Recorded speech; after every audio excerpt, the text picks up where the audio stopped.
ಅದು ಇರೋದ್ರಿಂದ ಅದರಿಂದ ನಾವು 95,76,380 ರೂಪಾಯಿನ ಐತಿ ಆಕ್ಷೇಪಣೆ ಇಡಾಕತ್ತೀವಿ. ಇದು ನರೇಗಾ ಫೈಲ್ಗಳು ಕೊಡ್ಲಾರ್ದು ಮತ್ತು ದಾಖಲಾತಿಗಳು ಇರ್ಲಾರ್ದು ಇದಕ್ಕೆಲ್ಲ ಒಪ್ಪಿಗೆ ಐತಲ್ರಿ?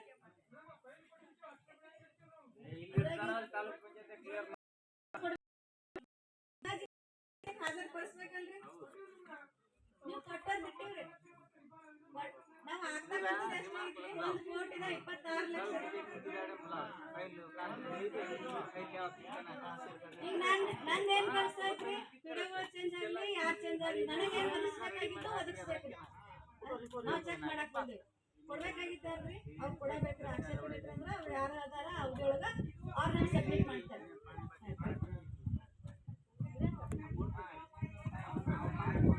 ಸರಿ, ಏನೇ ಎನರ್ಜಿ ಇದು ಇದ್ರಾಗೇನ ನಿಮ್ಗೆ ಸಮಸ್ಯೆಗಳು ಮತ್ತೇನಾದರೂ ಇದ್ರೆ ಹೇಳ್ರಿ, ಅದಕ್ಕೆ ನಾನು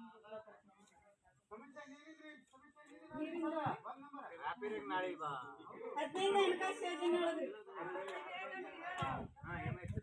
2022-23ನೇ ಸಾಲಿ ಒಳಗ 15ನೇ ಹಣಕಾಸಿನಲ್ಲಿ ಖರ್ಚು ಮಾಡಿದ್ವಿ. ಎಷ್ಟು ಅನುದಾನ ಸರ್ಕಾರದಿಂದ ಎಷ್ಟು ಖರ್ಚು ಮಾಡ್ಯಾರ, ಇನ್ನು ಎಷ್ಟು ಅನುದಾನ ಐತಿ, ಯಾವೆಲ್ಲ ಖರ್ಚು ಅದಕ್ಕೆಲ್ಲ ಖರ್ಚು ಮಾಡ್ಯಾರ ಅನ್ನೋದು ಹೇಳ್ತೀನಿ. 1-4-2022ರಿಂದ 31-3-2023 ಆಗ್ತಕ್ಕಂಥ 15ನೇ ಹಣಕಾಸಿನ ಖರ್ಚು ವೆಚ್ಚ.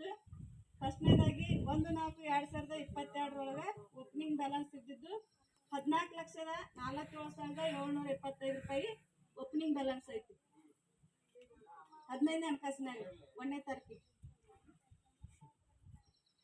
19-4-2022 ಸರ್ಕಾರದಿಂದ ಅನುದಾನ ಜಮಾ ಆಗೈತಿ 16,47,792 ರೂಪಾಯಿ ಸರ್ಕಾರದಿಂದ ಅನುದಾನ ಬಂದೈತ್ರಿ. 24-6-2022 ಬ್ಯಾಂಕ್ ಬಡ್ಡಿ ಜಮಾ ಆಗೈತಿ 11,672 ರೂಪಾಯಿ ಬ್ಯಾಂಕ್ ಬಡ್ಡಿ ಜಮಾ ಆಗೈತಿ. ಅದೇ ರೀತಿ 5-9-2022 ಸರ್ಕಾರದಿಂದ ಅನುದಾನ ಜಮಾ ಆಗೈತಿ 15,91,428 ರೂಪಾಯಿ ಸರ್ಕಾರದಿಂದ ಅನುದಾನ ಬಂದೈತಿ. ಅದೇ ರೀತಿ 13-9-2022 ಅನುದಾನ ಜಮಾ ಆಗೈತಿ 18,87,245 ರೂಪಾಯಿ. ಅದೇ ರೀತಿ 23-9-2022 ಬ್ಯಾಂಕ್ ಬಡ್ಡಿ ಜಮಾ ಆಗೈತಿ 6,582 ರೂಪಾಯಿ.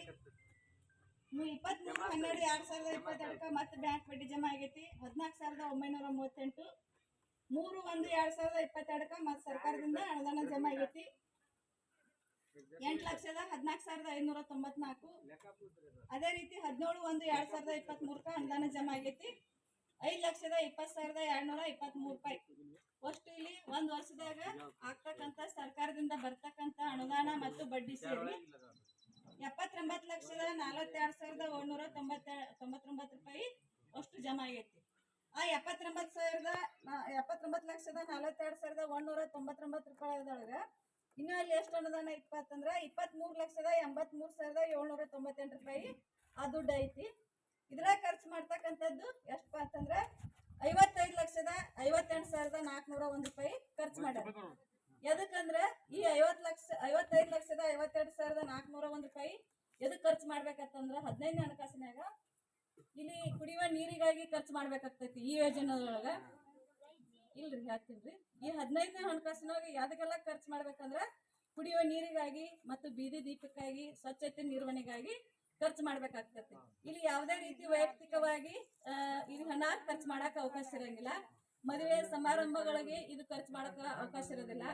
ಆಮೇಲೆ ಅದೇ ರೀತಿ ಪಂಚಾಯತಿ ಸಂಬಂಧಪಟ್ಟಂತೆ ಸಾಮಗ್ರಿಗಳು ಖರೀದಿ ಮಾಡಕ ಅವಕಾಶ ಇರೋದಿಲ್ಲ. ಪೆಟ್ರೋಲ್ ಡೀಸೆಲ್ ಇಂಥವೇನ್ರ ಖರ್ಚು ಮಾಡಿದ್ರಂದ್ರ ಅಂಥವೇನೈತಿ ಅವಕ್ಕನ್ನ ನಾವೇನೈತಿ ವಸೂಲಾತಿಗೆ ಇಡ್ತೇವೆ. ಇಲ್ಲಿ ಏನೈತಿ ಈ 55,58,401 ರೂಪಾಯಿ ಎದಕ್ಕೆ ಖರ್ಚು ಮಾಡ್ಯಾರ ಅನ್ನೋದು ಅವ್ರು ಕ್ಯಾಶ್ ಬುಕ್ ಕೊಟ್ಟಾರ. ಆ ಕ್ಯಾಶ್ ಬುಕ್ದಾಗ ಯಾವ ಖರ್ಚು ಮಾಡ್ಯಾರ ಅನ್ನೋದನ್ನ ಹೇಳ್ತೀನಿ, ಅದಕ್ಕೆ ನೀವು ಹೇಳ್ಬೇಕಾಗ್ತದೆ. ಸರಿ ರೀ?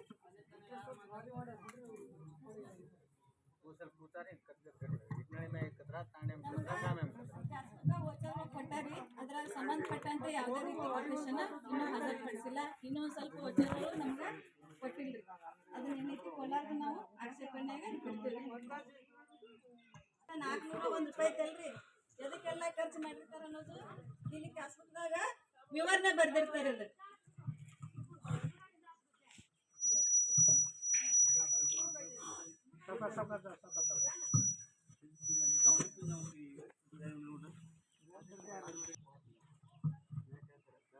ಒಂದನೇದಾಗಿ ನೀರು ನಿರ್ವಹಣೆಗಾಗಿ ಸಂಬಂಧಿಸಿದ ಮೋಟಾರ್ ಖರೀದಿಗಾಗಿ ಬಿಲ್ ಪಾವತಿ ಮಾಡ್ಯಾರಿ 25,000 ರೂಪಾಯಿ.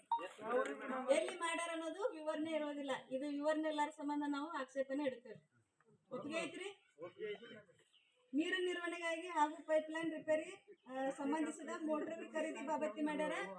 ಇಂತ ಈ ಮಾಡಿನತ್ತ ಅನ್ನೋದು ವಿವರಣೆ ಇರೋದಿಲ್ಲ. ಅದನ್ನ ಸಹಿತ ನಾವು 1 ಲಕ್ಷ ರೂಪಾಯಿ ಖರ್ಚು ಮಾಡ್ಯಾರ. 1 ಲಕ್ಷ ನೀರು ನಿರ್ವಹಣೆಗಾಗಿ ಖರ್ಚು ಮಾಡ್ಯಾರ ತಗದಾರಿ. ಅದು ಇಂತಲೇ ಸ್ಥಳ ವಿವರಣೆ ಬರೆದಿರುದಿಲ್ಲ ರೀ.